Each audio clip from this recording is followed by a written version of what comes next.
चलिए बुलेटिन की शुरुआत करेंगे तमाम बड़ी और अहम खबरों के साथ। जहां मुख्यमंत्री नायब सिंह सैनी की अध्यक्षता में मंत्रिमंडल की बैठक हुई, जिसमें कुल 31 एजेंडे रखे गए। इनमें से 30 एजेंडे पास किए गए। इसके पहले पूर्व पीएम डॉक्टर मनमोहन सिंह और हरियाणा के पूर्व मुख्यमंत्री ओपी चौटाला के निधन पर 2 मिनट का मौन रखकर श्रद्धांजलि भी दी गई। देखिए रिपोर्ट।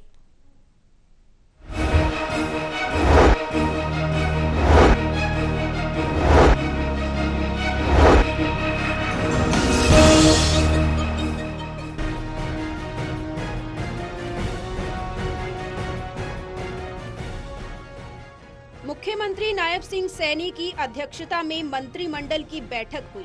बैठक में सबसे पहले पूर्व प्रधानमंत्री डॉक्टर मनमोहन सिंह और प्रदेश के पूर्व मुख्यमंत्री ओम प्रकाश चौटाला के निधन पर शोक जताया गया और 2 मिनट का मौन रखकर श्रद्धांजलि दी गई।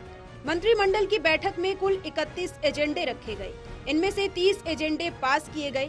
मुख्यमंत्री नायब सिंह सैनी ने बताया कि सेना और सीआरपीएफ के शहीदों के परिवारों की अनुग्रह राशि को 50 लाख रुपए से बढ़ाकर 1 करोड़ रुपए करने के प्रस्ताव को स्वीकृति प्रदान की गई है और हिंदी आंदोलन 1957 के मातृभाषा सत्याग्रहियों के लिए मासिक पेंशन को 15,000 रुपए से बढ़ाकर 20,000 रुपए करने की स्वीकृति दी गई है।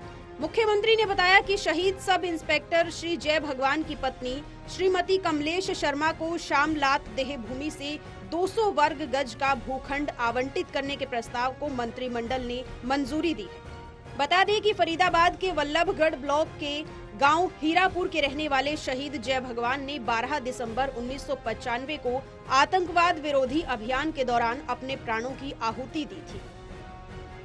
आज की कैबिनेट में कुल 31 एजेंडे रखे गए, जिनमें से 30 एजेंडे पास हुए हैं। एक एजेंडे को डेफर किया गया है और उसमें कुछ सुधारों की जरूरत थी। वहीं मंत्रिमंडल ने बहाए विकास शुल्क की गणना के लिए इंडेक्सेशन मैकेनिज्म के संशोधन, ईडीसी दरों में हर साल 10% की वृद्धि करने के प्रस्ताव को मंत्रिमंडल ने मंजूरी दे दी है। मंत्रिमंडल ने नगर और ग्राम नियोजन विभाग की ओर से पटौदी, हेली मंडी और फारूक नगर जिला गुरुग्राम के लो पोटेंशियल जोन को मीडियम पोटेंशियल जोन में संशोधन को मंजूरी दी है। बैठक में हरियाणा लॉजिस्टिक, वेयर हाउसिंग और रिटेल नीति 2019 के विस्तार को स्वीकृति प्रदान की गई है। ये नीति व्यवसाय करने की लागत को कम करने और निवेश को बढ़ावा देने के लिए वित्तीय प्रोत्साहन प्रदान करेगी। इनमें आज तक कोई वृद्धि नहीं की थी। पीछे वृद्धि काफी समय से नहीं, हर साल इसके अंदर वृद्धि होती थी।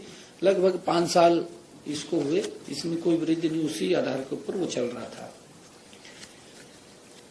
आर्थिक जोन से विकास हमने जो नगर एवं ग्राम नियोजन विभाग द्वारा पटौदी, हेली मंडी और फरूक नगर जिला गुरुग्राम में लो पोटेंशियल जोन को मीडियम पोटेंशियल जोन में मंजूरी को भी दी है। वहीं हरियाणा मंत्रिमंडल ने ग्रुप ए और बी की भर्ती के लिए आधार प्रमाणीकरण को मंजूरी दी है। अब एचपीएससी पोर्टल पर विभिन्न पदों के लिए पंजीकरण प्रक्रिया के दौरान आधार प्रमाणीकरण अनिवार्य होगा। मुख्यमंत्री ने बताया कि पंचकुला महानगर विकास प्राधिकरण अधिनियम 2021 में संशोधन को मंजूरी दी है। हरियाणा कैपिटल पेरीफेरी एक्ट 1953 का उल्लेख अब पीएमडीए एक्ट में किया है। एचपीएससी पोर्टल पर विभिन्न पदों के लिए पंजीकरण प्रक्रिया के दौरान आधार प्रमाणीकरण होगा, ये हमने अनिवार्य उसके अंदर किया है। इससे जो धोखाधड़ी करने वाले उम्मीदवारों पर अंकुश लगेगा। उम्मीदवारों के डेटा की सटीकता भी सुनिश्चित होगी। हरियाणा कैपिटल पेरीफेरी एक्ट 1957 का उल्लेख अब पीएमडीए एक्ट में किया है। इसी प्रकार कालका नगर परिषद का उल्लेख किया गया है। इसके साथ ही मुख्यमंत्री ने कहा कि पिछले 2 दिन से हो रही बेमौसम बारिश पर मंत्रिमंडल की बैठक में चर्चा की गई है और कई जिलों में बारिश और ओलावृष्टि हुई है। उन्होंने कहा कि सभी जिला उपायुक्तों को जल्द रिपोर्ट देने को कहा गया है। ई क्षतिपूर्ति पोर्टल खोलकर नुकसान की भरपाई की जाएगी। सभी उपायुक्तों को इस संबंध में जल्द से जल्द रिपोर्ट प्रस्तुत करने के निर्देश भी दिए गए हैं।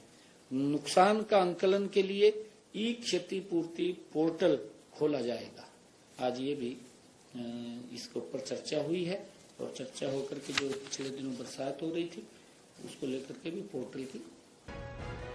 इसके अलावा मंत्रिमंडल की बैठक में हरियाणा मानव संसाधन प्रबंधन प्रणाली नीति 2024 के प्रारूप को भी मंजूरी दी गई है। उन्होंने बताया कि कर्मचारियों के सेवा रिकॉर्ड को HRMC में शामिल किया जाएगा। हरियाणा अनुबंध कर्मचारी अधिनियम 2024 में संशोधन करने की मंजूरी प्रदान की गई है। अब संशोधन में 240 दिनों की सेवा की गणना के लिए एक कैलेंडर वर्ष के स्थान पर कॉन्ट्रैक्ट सर्विस के 1 वर्ष की अवधि को शामिल किया गया है। Anil Kumar, total news, Chandigarh.